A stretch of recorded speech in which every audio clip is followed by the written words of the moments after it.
शहरराय जी द्वारा विरचित शिक्षा पत्र में द्वितीय शिक्षा पत्र पर्यंत का क्रम हमने किया था। अब आगे तृतीय पत्र से प्रारंभ करें। अब तृतीय शिक्षा पत्र में भगवद भाव के साधक बाधक को निरूपण करे है। ऊपर कही आए ता रीति सो सेवा हु करे तथा अनोसर में चिंतन हु करे, परंतु दुस्संग मिले तब एक क्षण में सगरे धर्म को नाश हो जाए। जन्म जन्म को भाव दुस्संगते जात रहे, ताते या काल में दुस्संगते बचनो सो निरूपण करते। तो प्रारंभ में यहाँ इस पत्र के अंदर जो पूरा विषय है उसका क्रक्स जो है वो लिखा गया है कि कंक्लूजन के रूप में यहाँ तृतीय पत्र के अंदर क्या विषय आएगा। तो शहरराय जी आप यहाँ ये आज्ञा कर रहे कि संग जो है उसके विषय में जीव को सावधान रहना चाहिए। तो बहुत लंबे समय के हमारे भगवत भाव साधना इन सब का भी छोटे से दुस्संग के कारण नाश होने की संभावना है या व्यक्ति के भटक जाने की भी संभावना है। इसलिए यहाँ संग के विषय में शहरराय जी इस पत्र में निरूपण करेंगे। प्रथम श्लोक है, निधि प्राप्तः सुसंरक्ष्यो दुस्संगादिकतः सदा त्यक्त्वापि लोक संकोचम यथा वह्निः जलादिभिः। जो भगवत भाव रूप निधि प्राप्त भयो है तो लोक के संकोच को हु त्याग करके निरंतर दुस्संगते आछि भांति सो जल सो वहनी की नाई रक्षा करिवे योग्य है। टीका, जो निधि प्राप्त भयो है ताकि रक्षा कर्तव्य है। जैसे काहू कृपण को धन मिलो तो वह द्रव्य की रक्षा जतन से न करे तो द्रव्य चोर ले जाए, तैसे ही यह भगवत भाव रूप निधि की प्राप्ति श्री आचार्य जी की कृपा से भई है, ता निधि की दुस्संगते रक्षा अवश्य कर्तव्य है। यहाँ शहरराय जी ये आज्ञा कर रहे कि हमें जो भक्ति के स्वरूप का ज्ञान मिला है या भक्ति भाव के विषय में जो भी हृदय के अंदर थोड़ा बहुत भाव प्रकट हो पाया है वो महाप्रभु जी की महत्तम कृपा का परिणाम है। और यदि इस प्रकार की भगवत कृपा हमारे ऊपर न होती तो हम इस बात को जानते हैं कि हमारे हृदय के अंदर रहा हुआ जो भाव है उसे पल्लवित होने के लिए कोई स्कोप नहीं मिल पाता। तो यहाँ शहरराय जी ये आज्ञा करना चाह रहे हैं कि उसे संभाल कर रखना ये हमारा कर्तव्य है। किससे संभाल कर रखना? तो शहरराय जी ये आज्ञा कर रहे हैं कि दुस्संग से बचा के रखना, क्योंकि वही उसके अंदर बाधक सिद्ध होता है। तो यहाँ शहरराय जी ये आज्ञा कर रहे हैं कि जैसे कोई व्यक्ति गरीब हो और उसे थोड़ा सा धन मिला हो तो वो उस द्रव्य की रक्षा कितनी जतन से करता है, या हम सब भी अपनी साधन संपत्ति की रक्षा जितनी जतन से करते हैं उतना ही जतन हमें भगवत भाव रूपी निधि की रक्षा के लिए भी करना चाहिए जो हमारे हृदय में रहा हुआ है। उसकी रक्षा दुस्संग से करनी चाहिए। अब दुस्संग के प्रकार का यहाँ निरूपण कर रहे हैं। तामे दुस्संग अनेक प्रकार को है, लौकिक विषय आदि तथा अन्य मार्गीय को संग तथा देह संबंधी कुटुंब लौकिक वैदिक कार्य इन सबन ते मन निकासी प्रभु में राखनो। तो सबसे पहला उसका प्रकार बता रहे हैं कि लोकासक्ति जो है वो भगवत भाव में बाधक है। तो हम संसार के प्रति जब आसक्त होते हैं तो संसार के प्रति आसक्त होने के कारण हमारा मन भगवान में से हटकर और संसार में लग जाता है। इसलिए उससे हमें अपने आप को बचाना चाहिए, वो भी एक प्रकार का दुस्संग है। अन्य मार्गियों का संग से तात्पर्य है अवैष्णव का संग, वो भी बाधक है। और देह संबंधी जो लोक वेद कुटुंब परिवार आदि के संबंध वैदिक कार्य इन सब में भी कापट्यपूर्ण व्यवहार यदि हम रखें तो भगवत भाव की वृद्धि होती है। उन सभी कार्यों के अंदर हम आसक्त होकर रहें तो फिर हमें प्रभु में से हमारा मन हटकर उन्हीं विषयों के अंदर लग जाता है।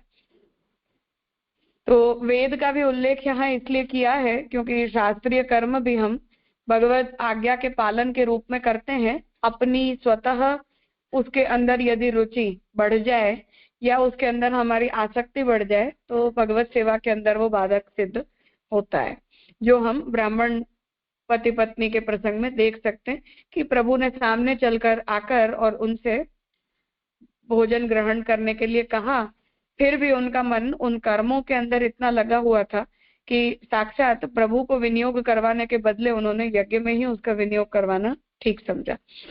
तो ये वेदाशक्ति भी इस प्रकार के परिणाम को ला सकती है। इसीलिए महाप्रभु जी ने लौकिकत्वम वैदिकत्वम कापट्यात में वैदिक पद का भी प्रयोग किया है। अब आगे स्वतः ही आप यहाँ ये विचार उपस्थित कर रहे हैं कि तहाँ को कहे जो गृहस्थ आश्रम में रहनो तब लौकिक वैदिक कार्य किए बिना कैसे बने। तहाँ कहत है जो भगवत सेवा पुष्टि मार्गीय धर्म तो अपने मन ते स्नेह पूर्वक करे और लौकिक वैदिक लोगन के दिखाए हुए के लिए इच्छा रहित होए के करे, सेवा समय सेवा छोड़ी न करे। तो अब यहाँ ये प्रश्न उपस्थित कर रहे हैं कि हम वानप्रस्थी या सन्यासी तो है नहीं, घर परिवार लेकर रहते हैं, व्यावृत्त भी होते हैं, तो यदि लौकिक वैदिक कार्यों को हम छोड़ दें तो हमारे जीवन का निर्वाह कैसे होगा। तो कहते हैं कि उनके त्याग की बात नहीं है, परंतु उनमें आसक्त होकर हमें वो कार्य नहीं करने चाहिए। जहाँ अनिवार्य रूप से उन व्यवहारों को संपन्न करना हमारे लिए जरूरी हो, उन व्यवहारों को हमें पूरा करना चाहिए, परंतु सेवा के अतिरिक्त काल में करना चाहिए, जैसा श्री गोपीनाथ जी साधन दीपिका में बता रहे। तो सेवा के समय तो भगवत सेवा छोड़कर कोई भी लौकिक और वैदिक कार्य हमें नहीं करना चाहिए। अब आगे उसके लिए उदाहरण दे रहे कि सेवा में लौकिक संकोच न करे। जैसे दामोदर दास संबलवारे श्री द्वारकानाथ जी की सेवा करते तो जल अपने हाथ से भरी लावते। तहाँ दामोदर दास के ससुर ने कही जो तुम जल भरत हो सो हमको बहुत लज्जा आवत है, ताते हैं जल लौंडी पास भरावो। तब दामोदर दास ने कही अब ऐसे ही करेंगे। पाछे अपनी स्त्री सो कहें चलो चल जल भरी ल्यावे। तब स्त्री तो भगवदी हती तासो तत्काल कलसाले दो जने चले तो जल भरी के ससुर के हाथ आगे होए के निकसे। तब ससुर आए दामोदर दास के पायन पड़े और कहो जो मैं चूक्यो, जो तुमको कहो अब तुम ही जल भरो, स्त्री जन सो जल मती भरावो। तब दामोदर दास ने कहो काली ते न भरावेंगे। या भांति भगवत सेवा में लोक संकोच सर्वनाही कर्तव्य है। छोटी घड़ी सब सेवा भाव पूर्वक प्रेम सो करनी। या भांति दुस्संग को जाननो, भगवत भाव है सो तो अग्नि रूप है और दुस्संग है सो जलवत भाव को नाश करता है। तो हरिराय जी यहाँ ये आज्ञा कर रहे हैं कि लोक वेद के जो भी हमारे कर्म होते हैं उन कर्मों को आसक्ति रहित होकर ही हमें करने चाहिए। उनके अंदर यदि हमारा मन आसक्त हो जाता है तो भगवत भाव हमारा छूट जाता है। इसलिए उनमें आसक्ति रहित होकर हमें उन धर्मों का अनुसरण करना चाहिए। और दूसरी बात यहाँ ये भी बता रहे हैं कि भगवत सेवा में प्रवृत्त होने में हमें शर्म भी नहीं आने चाहिए। तो यदि हमें वहां ऐसा लगता हो कि ये सेवा छोटी है या ये सेवा बड़ी है या ऐसी सेवा में हमें शर्म आ रही है, तो इस प्रकार की भी जो हमारी वृत्तियां हैं वो वृत्ति भी हमें भगवत सेवा के अंदर बाधा रूप सिद्ध होती है। तो यहाँ इस बात को समझा रहे हैं कि ऐसी जो हमारी वृत्ति है वो हमें भगवत सेवा में बाधा रूप बन जाती है। इसलिए किसी की भी शर्म रखे बिना, किसी की भी चिंता किए बिना प्रभु को जो है वो अंगीकार करवाने की भावना से प्रत्येक सेवा को हमें खुद करना चाहिए। जिसके लिए दामोदर दास संबलवारे का उदाहरण दिया है कि दामोदर दास जी को इस बात में शर्म नहीं आती थी कि मैं इतना अमीर हूँ, इतना सारा मेरे पास द्रव्य है, परंतु फिर भी मैं ठाकुर जी के लिए जल भर कर जा रहा हूँ। तो उन्हें ये लगता था कि ये तो सेवा है और इसमें हमें शर्म नहीं आनी चाहिए। तो इस बात को यहाँ हमें समझना चाहिए कि ये हमारे लिए लज्जा का विषय नहीं होना चाहिए, परंतु हमें अभिमान पूर्वक अपने सेवक धर्म का अनुसरण करना चाहिए। इसलिए लोक वेद की चिंता किए बिना भगवत सेवा में निसंकोच होकर प्रवृत्ति करनी। और दुस्संग के लिए यहाँ ये उदाहरण दे रहे हैं कि उनके ससुर को जो शर्म आई उससे प्रभावित होकर यदि उन्होंने अपनी सेवा छोड़ दी होती तो उनका वो सेवा त्याग करना ये उनके लिए भगवद अपराध सिद्ध होता। तो उसे दुसंग के रूप में यहाँ समझा रहे हैं कि यही दुसंग है। तो इस प्रकार की जो वृत्ति है वो हमारे मन के अंदर नहीं आनी चाहिए। तो हम जो कुछ भी करते हैं वो भगवत सेवा जानकर हमें सब कुछ करना चाहिए, जिसके लिए निबंध में महाप्रभु जी ने स्वयं परिचरित भक्त्या वस्त्र प्रक्षालन आदि विधि से महाप्रभु जी ने इस बात को कहा है। तो प्रभु के वस्त्रों को या पात्रों को धोना, ये जो बहिरंग परिचर्या है, बहिरंग सेवा है, उन्हें भी स्वयं परिचरित, वो भी हमें खुद ही करनी चाहिए, स्वयं ही करनी चाहिए। ऐसी जो महाप्रभु जी आज्ञा दे रहे हैं वो इसी तात्पर्य से दे रहे हैं। इसलिए शर्रई जी यहाँ ये आज्ञा, गोपेश्वर जी टीका में ये आज्ञा कर रहे हैं कि यदि दामोदर दास ने अपने श्वशुर की बात मानकर और सेवा छोड़ दी होती तो वो उनके लिए अपराध होता, परंतु उन्होंने अपने भगवत भाव को प्रभावित होने नहीं दिया, इसलिए उन्हें उस भगवत सेवा के अंदर उन्हें कोई अपराध नहीं लगा और उन्होंने अपनी सेवा को बनाए रखा। इस प्रकार से यहाँ शहरराय जी आज्ञा कर रहे हैं।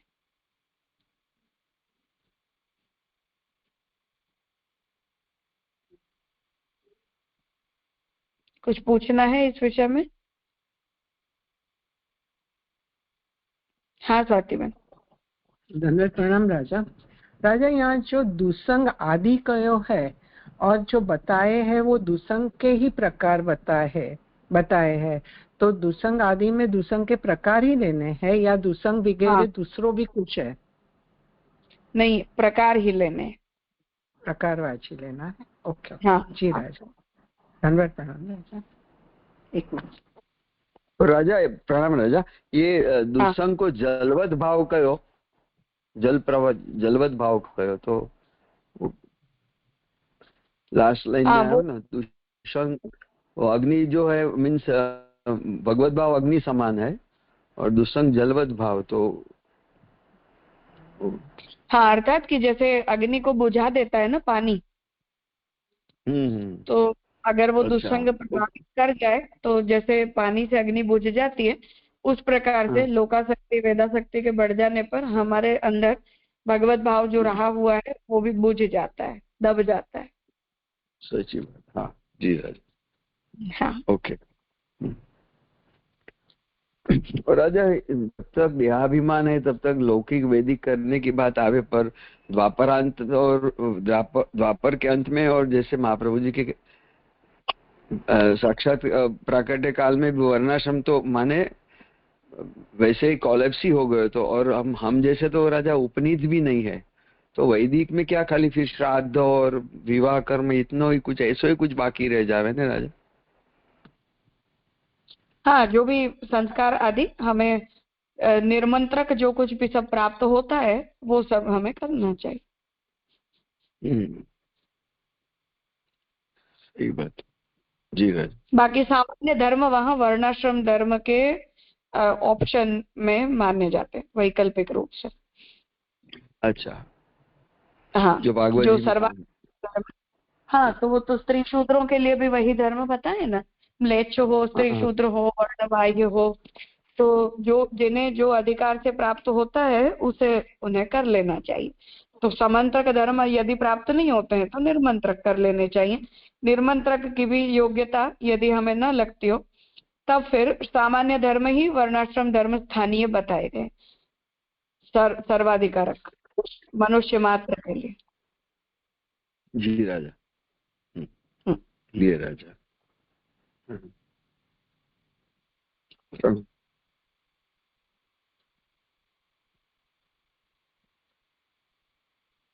इसीलिए अपने यहाँ जो भी ऐसे वर्ण बाह्य हो, म्लेच्छ हो, उन सबको जब वैष्णवीय दीक्षा प्रदान की जाती है या जब हम ये कहते हैं कि वैष्णवता सर्वाधिकारिका होती है, तो वहाँ यही फिर धर्म वैष्णवता के कॉम्प्लीमेंट्री धर्मों के रूप में बताए जाते हैं।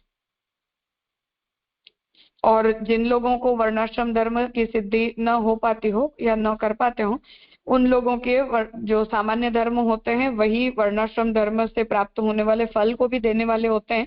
ये भी शास्त्र कथन।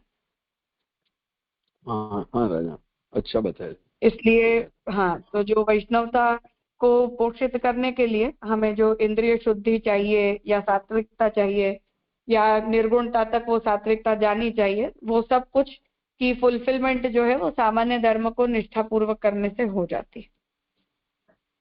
बहुत बहुत अच्छा जी राजा। राजा यानी जो मनुस्मृति में, सॉरी, हाँ बताइए नहीं नहीं, बोलिए बोलिए बोलिए। हाँ नहीं, वो जो धृति क्षमा दमो अस्ते जो दशकम धर्म लक्षण है वो सामान्य और आत्म धर्म वो दोनों लेनो, और जो भागवत जी में जो 32 लक्षण बताए वो भी गिनो ना। हाँ जी। तो हमें जो भी भगवत धर्म है हमारे वो तो सर्वाधिकारक है ही, उनमें कोई शंका का विषय नहीं है। जो एडिशनल जो है, जो लोग वर्ण धर्म का अनुसरण करते हैं उनके स्थान पर ये सामान्य धर्म का अनुसरण करेंगे। सच्ची बात।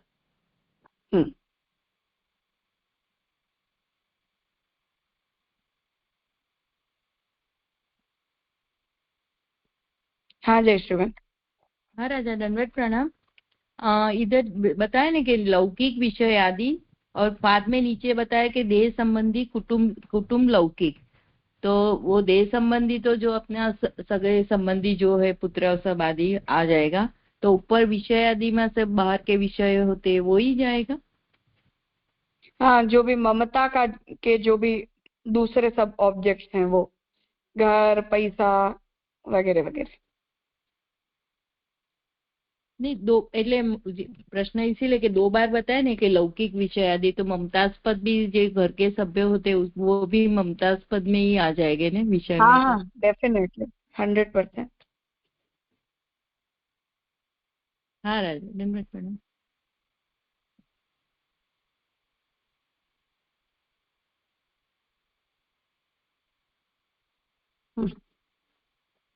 वह्निवद् भगवद् भावः सत्संग व्यवधानतः नाशयेत् संसृतिं यद्वत् पात्र व्यवहितं जलम।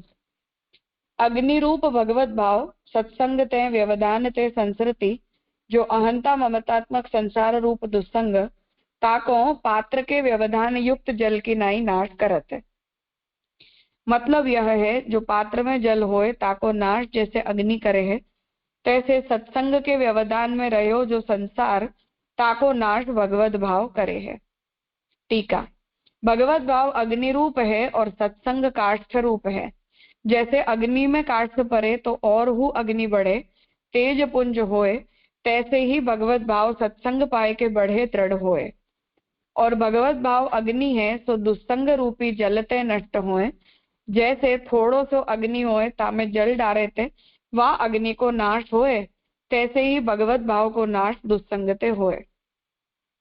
अब यहाँ द्वितीय कारिका में ये आज्ञा कर रहे हैं कि भगवत भाव जो है वो अग्नि की तरह है और सत्संग दुस्संग जैसे विपरीत है, उसी प्रकार से सत्संग जो है वो पोषक है। तो सत्संग जो है वो लकड़ी के जैसे है। तो जैसे अग्नि में हम ज्यादा ज्यादा लकड़ी डालते जाते हैं तो अग्नि बड़ी होती जाती है, ऐसे ही जितना जितना हमें अच्छे भगवदीय वैष्णवों का संग प्राप्त होता है, ऐसे ऐसे हमारे हृदय का भगवत भाव जो है वो बढ़ जाता है। और भगवत भाव अग्नि है, वो दुस्संग रूपी जल से नष्ट होती है। जैसे थोड़े सा अग्नि हो, छोटी अग्नि हो, और उसमें हम पानी डाल देंगे तो अग्नि तुरंत बुझ जाएगी। उसी प्रकार से भगवत भाव का जो नाश है वो दुस्संग के द्वारा हो जाता है। तो यहाँ सत्संग को पोषक के रूप में बता रहे। तहाँ कोई कहे जो लौकिक में रहे बिना तो चले नहीं, तब कहाँ करनो। तहा कहते जो दुस्संग रूपी जल को सत्संग रूपी पात्र में राखे, तब वह दुस्संग भगवत भाव को नाश करी सके नहीं। जैसे अग्नि को जल को साक्षात संबंध होए तो अग्नि को नाश होए, और एक पात्र में जल करी के अग्नि ऊपर धरे तो जल को नाश होए, अग्नि को नाश न होए।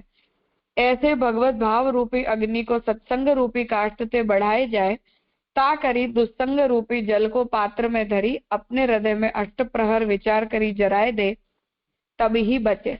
आगे बड़े बड़े भगवदीय दुस्संग ते गिरे हैं, ताते दुस्संग ते सदा ही डरपत रह दो।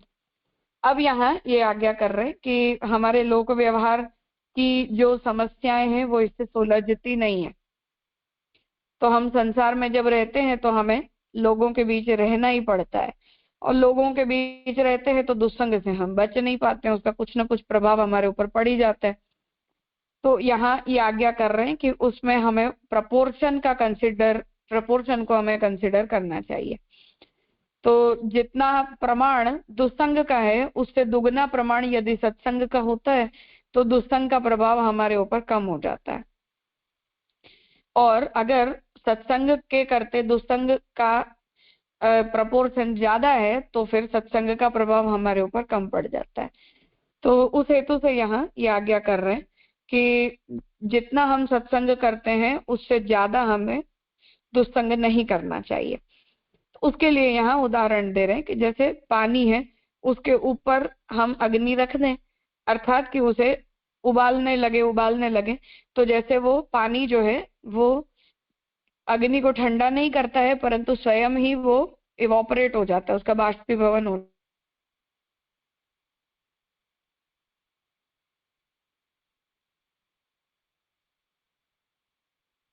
जाता है, खत्म ही हो जाता है। तो वो विकल्प के रूप में यहाँ बताया जा रहा है कि सर्वथा दुस्संग रहित हमारे लिए हो पाना संभव नहीं है, इसलिए सत्संग के प्रमाण को हमें बढ़ा देना चाहिए, उसका प्रपोर्शन जो है वो हमें बढ़ा देना चाहिए कि जिससे दुस्संग का प्रभाव हमारे ऊपर कम हो जाए। और जो दुस्संग है उसके द्वारा बहुत अच्छे अच्छे भगवदियों को भी ज्यादा उसका प्रभाव झेलना पड़ गया है, और उसके कारण उन्हें उनके भगवत भाव का नाश हुआ हो या बीच में बहुत लंबा अंतराय हो गया हो, ऐसे उदाहरण हमें चरित्रों के अंदर प्राप्त होते हैं। इसलिए यहाँ शहर राय जी ये आज्ञा कर रहे हैं कि हमें इस बारे में थोड़ा ज्यादा केयरफुल होना चाहिए, जितना हम सोचते हैं उससे भी ज्यादा हमें इस बारे में सावधान रहना चाहिए कि जिससे हमें इसका कोई दुष्परिणाम भुगतने का दिन न देखना पड़े। राजा, यहाँ भगवत भाव को अग्नि के साथ कंपेयर करने को कारण, क्योंकि वो विकल्प के तहत दियो है, तो वहां पे तो ऐसे इवोपरेट करने की बात है, तो वो अग्नि यानी तेज पुंज है या प्रकाशित करता है, वो हिसाब से अग्नि दियो है? नहीं, वो जैसे दामोदर दास जी ने गोसाई जी से कहा ना कि यहाँ से खेल को मार्ग नहीं है, तो तापक क्लेश है उस अर्थ में कि हम एक तो इतने सालों से तो हम ठाकुर जी से दूर थे, अब जैसे तैसे हम ठाकुर जी के करीब आ पाए हैं, तो अब पुनः हम उस स्थिति में लौटना नहीं चाहते हैं, इसलिए हम ये चाहते हैं कि जल्दी से जल्दी हमें भगवान प्राप्त हो जाए। तो ऐसी आकांक्षा की दृष्टि से ये बातें कही जाती है। और हरिराय जी भी जैसे विप्रयोग को परम फल बता रहे हैं, तो भगवत भाव जो है वो हमारे अंदर उस प्रकार की विप्रयोग अग्नि के रूप में रहता है जिसे हम ब्रह्म संबंध मंत्र के अंदर भी इनिशियली बोलते हैं, उसी संदर्भ में ये शब्द यूज किया। ओके ओके, प्रभु मिलन की आकांक्षा की अग्नि, ऐसे समझना ना। हाँ, इतने सालों से एक तो हम दूर हैं तो उसका विप्रयोग भी है, और अब हम जल्दी से जल्दी भगवान को प्राप्त करना चाहते हैं, ऐसी आकांक्षा भी है और ऐसा उतावलापन भी है। मेनली वो उतावलापन है एक प्रकार का कि अब हम और उस विप्रयोग को कंटिन्यू करना नहीं चाहते हैं। तो जो लोकासक्ति वेदासक्ति है या जो दुस्संग है उससे फिर से हम उसी अंतराय के साइकिल के अंदर पड़ जाएंगे, जिसको निवृत्त करके और हम हजारों सहस्र परिवत्सरों के अंतराय को दूर करके तो यहाँ तक आए थे, अब पुनः हमें यदि वही लौटना हो तो वो दुर्गति है ना भक्त की, इसलिए। जी राजा, बहुत खूब। इसको या जो प्रसंग में कोरिलेट कर सकते हैं कि जैसे महाप्रभु जी को पूछा कि आपके सेवक बहुत दुबले हैं, तो फिर जो महाप्रभु जी ने कहा कि हम तो बर्जे थे फिर भी आए, तो वही संदर्भ में विराग्नि के। हाँ हाँ बिल्कुल, वो दामोदर दास जी ने भी जो गोसाई जी से कहा है वो भी इसी संदर्भ में समझना है कि हम इतनी फुर्सत से नहीं बैठे हैं, जब तक चित्त भगवान के अंदर हमारा लग न जाए तब तक हमारे पास ऐसी हंसी मजाक करके और बैठे रहने का या राह देखने की जितनी फुर्सत अवेलेबल नहीं है, उसी संदर्भ से वो बात समझनी। सच्ची बात है। जी राज। यश कहिए। हाँ, दंडवत प्रणाम। मुझे ये पूछना था कि जो जो जब जब कोई भक्त अपनी भक्ति करता है और उसकी जर्नी चालू होती है, तो वो भक्ति करके करके जैसे वो सत्संग में आता है कि वो दुसंग के प्रभाव से उसकी भक्ति में अंतराय पड़ जाता है। तो भक्ति के दुसंग के कारण वो अपराध भी बहुत ज्यादा करेगा। तब अब वो अपराध भी ज्यादा करेगा और पाप और पुण्य के चक्र में और पाप के चक्र में भी फंस जाएगा ज्यादा। तो उसमें मुझे ये जानना था। और फिर उसको वापस शुद्धि हुई कि मैं जा रहा था भक्ति मार्ग में और मैं दुसंग के कारण मेरी भक्ति भी छूट गई। तो वो बीच में जो भी अपराध हुए, तो वो प्रभु कैसे देखते हैं उसको, उस भक्त के किसे समाधान होता है? कि वो बहुत ज्यादा जन्म के अंतराय में आ जाता है? क्या वो उस जन्म में भी पश्चाताप करके भी भगवत प्राप्ति कर सकता है? दोनों बात है कि कितना इंटेंसिफाइड दुस्संग है। तो अपराध अगर छोटा है तो जल्दी लौट कर आ जाने की संभावना है। बड़े अपराध हो जाएं तो हम लंबा समय ले लें, ऐसी भी संभावना खुली रहती है। जैसे ये देव द्रव्य का भक्षण हो गया या भगवत अपराध हो गया, अपने सेवे को छोड़कर कुछ और ही करने लग गए, भागवत वृत्ति हो गई, तो ये सब दुस्संग जन्य है, अज्ञान जन्य है, अज्ञान से समन्वित दुस्संग जन्य अपराध है। तो इनका परिणाम बड़ा आता है। ये एकाध जन्म के अंदर निवृत्त हो जाए उस प्रकार के अपराध नहीं, तो लंबा समय लेगा भक्त। और कभी ऐसा हो कि हाँ कुछ मेजर कुछ नहीं हुआ है, केवल कुछ दिनों के लिए भटक गए थे, तो लौट कर आ जाएंगे। जैसे हम बेनीदास वो वेश्या रखी थी, उनके चरित्र में हम देखते हैं, फिर वो संग निवृत्त हो गया तो वापस आ गए उस तरह से। तो उसमें जो वेश्या संघ का अपराध नहीं लगता है फिर उन भक्त को? हाँ लगेगा ना, क्यों नहीं लगेगा। तो उसको क्या, उसको भी उसको इस जन्म में ही भुगतना पड़ेगा ऐसा कि वो इस जन्म में भगवत प्राप्ति ताप करके जा सकते हैं वो भी? बात दो है इसमें कि भक्त को नरकगामी भक्त नहीं होता है, ऐसा श्री महाप्रभु जी ने कहा है निबंध में। तो वैष्णव है इसलिए प्रभु इतनी सावधानी रखते हैं। यदि वो जीव ही प्रवाही है और प्रवाही जीव होकर वो जीव यहाँ घुस गया है, तब तो ठीक है, उसके वापस आने जाने की कोई संभावना का कोई प्रश्न नहीं है। परंतु अगर वो जीव पुष्टि जीव है, तब तो वो उसकी भक्ति का नाश कभी नहीं होगा, वो लौट कर कभी ना कभी मार्ग में आ जाएगा। ऐसी महाप्रभु जी सांत्वना जरूर देते हैं। अच्छा, तो उसका पतन नहीं होगा, वो भक्ति मार्ग में वापस आ ही जाएगा।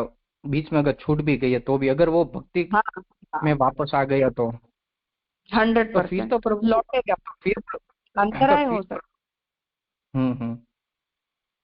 तो फिर प्रभु उसको अंतराय फिर तो नहीं देते वापस के विरह का, कि तुमने ऐसा अपराध किया था तो तुम ये भुगत क्या, कि वो शरणागति से ही वो पाप भस्म हो जाते हैं?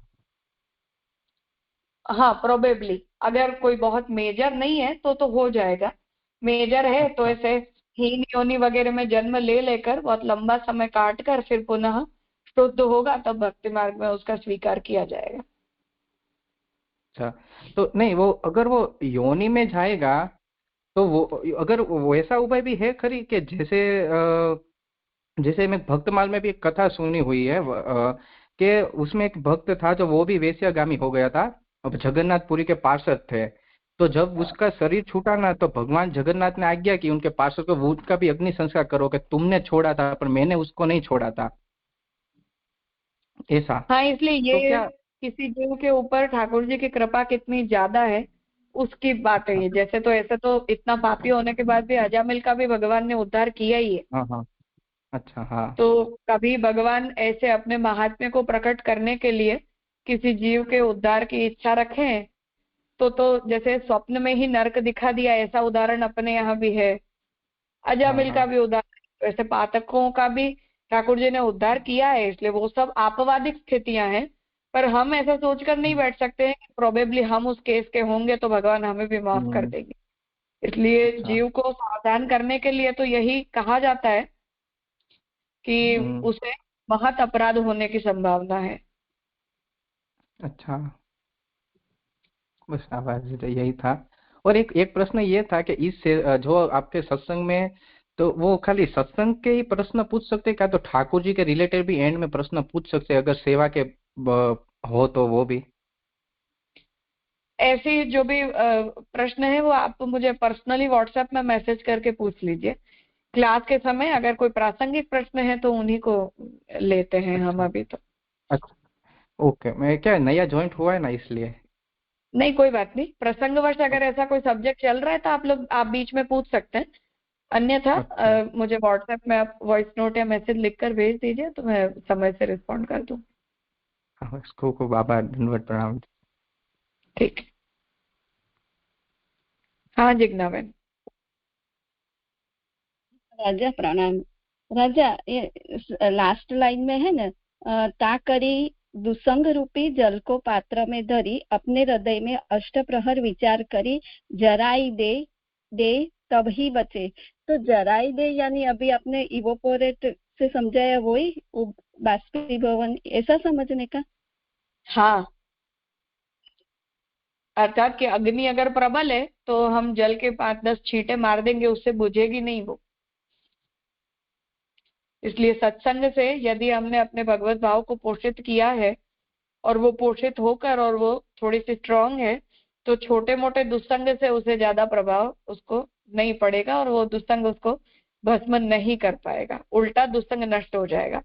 डिपेंड्स कि दोनों की इंटेंसिटी कितनी ज्यादा है।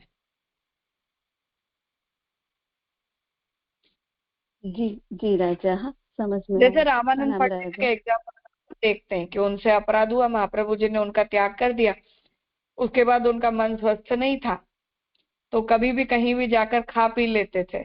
अब असमर्पित का भक्षण करना इसे सिद्धांत रस में अपराध बताया है, दोष है और सांसारिक दोषों को इनवाइट करता है। पर उनके अंदर पूर्व जो उनकी स्थिति थी तब तक उनमें भगवत भाव इतना स्ट्रांग था कि इतना हो जाने के बावजूद भी उनके भाव को वो ज्यादा प्रभावित नहीं कर पाया।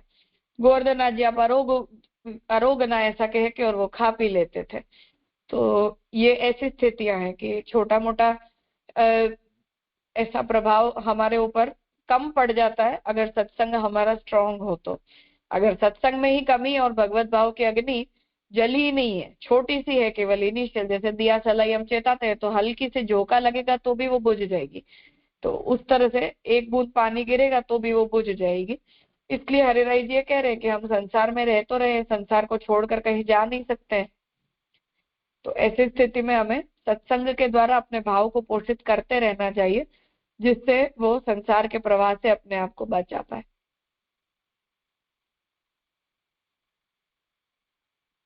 जी राजा, समझ में आया। हाँ ठीक है, तो आज यहाँ रखते हैं, आगे का विषय कल करेंगे।